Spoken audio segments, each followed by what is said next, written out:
But there's always one aspect. You can't talk about the Atlantic without that, and that is Atlantis.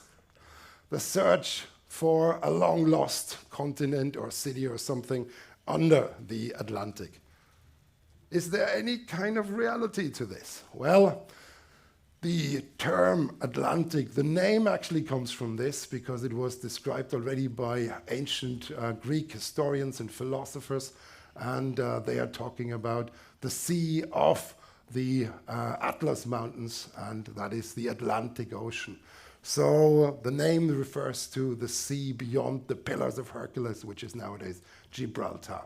And there, the name comes from Atlas, the Titan in Greek mythology that supported the heavens. He was stemming the heavens up. And you probably heard this story that Heracles went there and he kind of had a little interaction with him. I don't want to go into the details, but suddenly Heracles finds himself pushing all the heavens up, but then he used a little trick to get the Titan to come back, and then he ran away. So the Titan still holds it up today, I believe. And now there's this story, Plato was kind of describing it. There is this area beyond the Pillars of Hercules. He's very clear about this because some people say, oh, it could be Santorini. He's clear it is beyond the Pillars of Hercules. It's out in the Atlantic.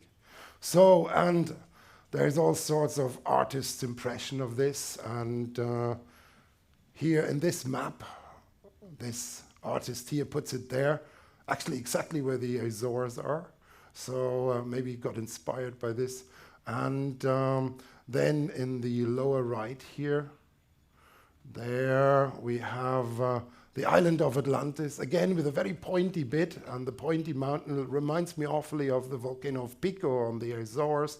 And this may be a bit awkward to read because it says Africa here and America here. I should note that the north arrow is actually going downwards here. This is why the whole thing seems flipped around. So here's more artists' impressions, and I can't go into all of them. I collected a few, and you find more on the internet. And Plato also describes the structure of the city, and apparently it was a circular feature that was built there, and here is an illustration of this circular feature. So many artists have thought about this, and as I said, I can't help but see Pico volcano, that's the one on the right-hand side, in these illustrations. And indeed, some people argue that the Azores could be the tips of the highest mountains of this sunken continent that stick out, and the rest is all submerged. Well, true or not, it led to beautiful little drawings, and some people here, like the artist on the left-hand side, was able to come up with a very detailed account of Atlantis. Wow, I must say it's of course highly speculative, let's face it, but the notion is wonderful. Every now and then, you also come across newspaper headlines like this one here.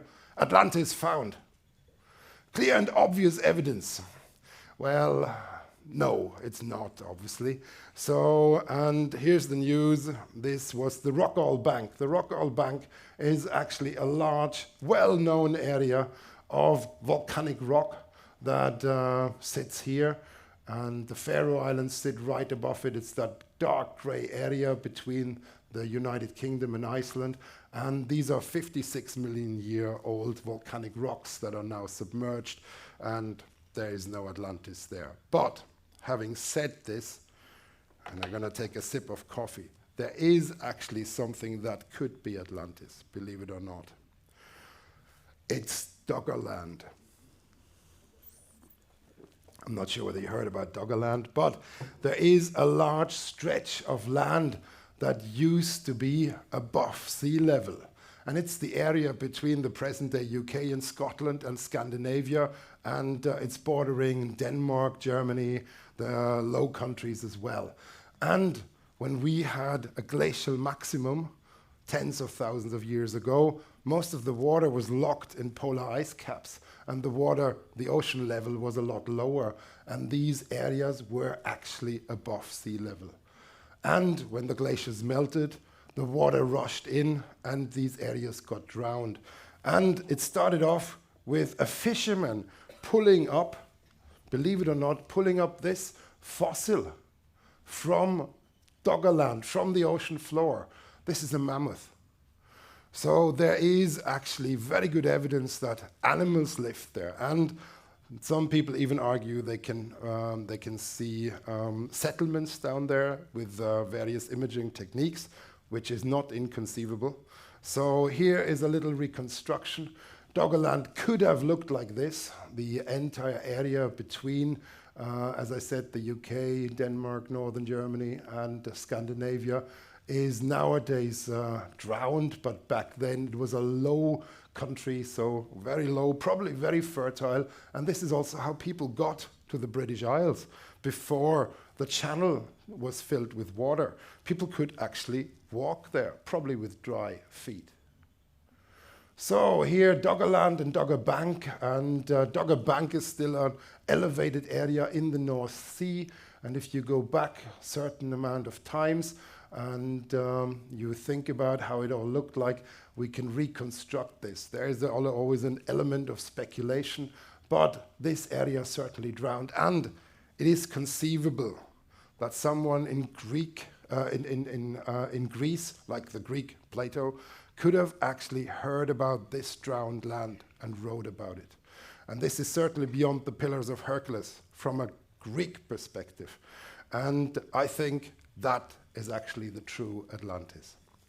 So we all, of course, hoped for something a little bit more exciting and a big treasure, but I don't think there is a big treasure there apart from scientific treasures like these settlements and fossils.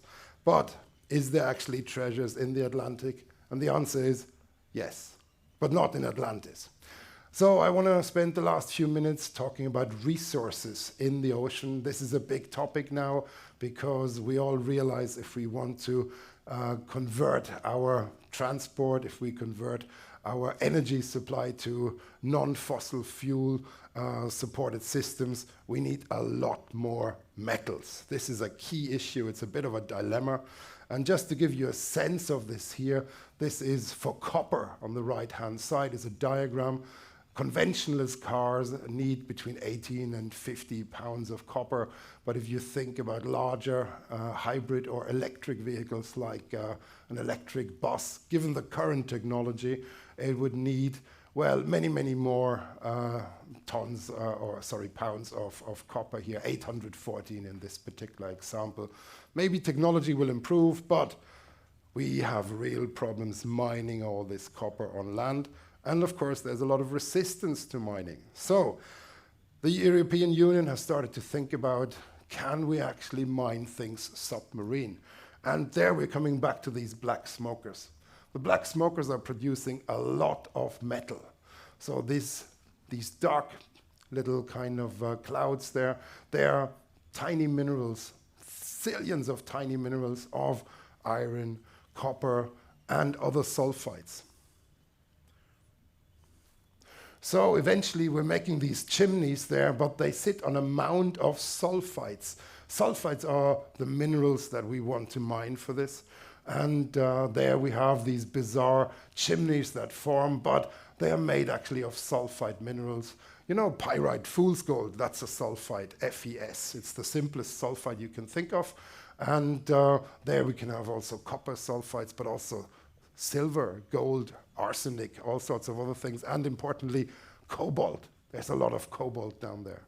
So cobalt is one of our key issues right now, and here we could potentially get a lot of this material up without disturbing anyone's backyard.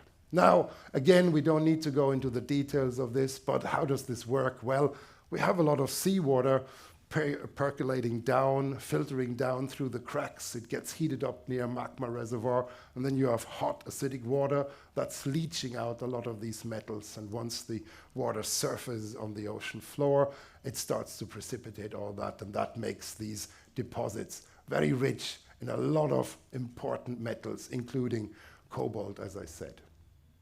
So, and I showed this before, this is a crust, and this is a cobalt manganese crust from a submarine rock sample. And these crusts, they are rich in these metals. So if we manage to harvest them, this could be a really important step towards meeting the demands for increasingly, well, cleaner and greener energy. And again, just on the right-hand side, this is now about cobalt. So there, I don't want to bore you with the exact numbers, but we are facing a large deficit of cobalt, and these submarine rocks might be an answer. So there is treasures down there. And how do they look like? Well, we have these manganese nodules. These are little precipitation nodules that form, and there's actually vast fields of them in some parts of the Atlantic. So here's a few impressions. Some fields are more densely clustered with them, others less densely. So the Dutch have just funded a large submarine ocean project where they think about hoovering them up. The Australians have done this before. They have been starting to hoover up diamonds in certain parts of their shelf area. And here's the idea. So you have a ship there. This is not happening right now, I stress this. This is in the future, potentially. So here we have a ship and a large kind of pipe system that hoovers them up. And you will find that the interior of those nodules is often a common rock, but the crust surrounding it is what you're after. So you might need to hoover a lot of them up. And this could also take different forms. There's a lot of speculation and planning right now.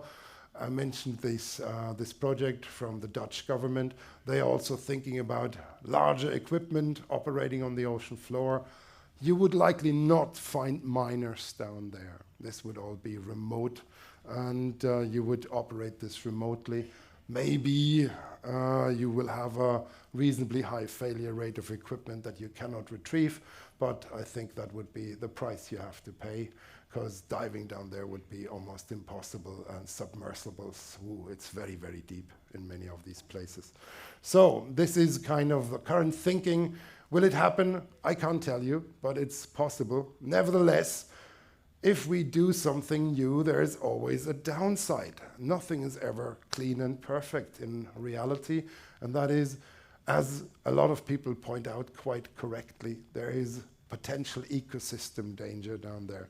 There may be animals we don't even know of, species that could be there. We're not so much concerned about the macrofauna, fish can swim away, but what about the tiny little animals, like this tiny little crab there walking around on actually manganese nodules? And Greenpeace has issued this cartoon a little while back, and it basically says there, what are the minerals used for? And then the other person says, oh, clean technology. We believe in a future industry that doesn't harm nature.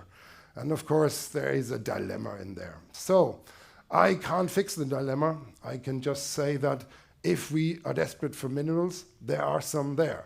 Is it right to get them? I don't know. Is it possible to get them? Quite likely it is. And in engineering, as so often, whatever is possible is likely going to happen. So that's my gut feeling. And it brings me back to one of my literary heroes, and that's Jules Verne, because Jules Verne saw all of this coming, believe it or not. He saw submarine volcanoes, he saw resources under the ocean, he saw all sorts of creatures living down there and being problems for our research and for our resource recovery.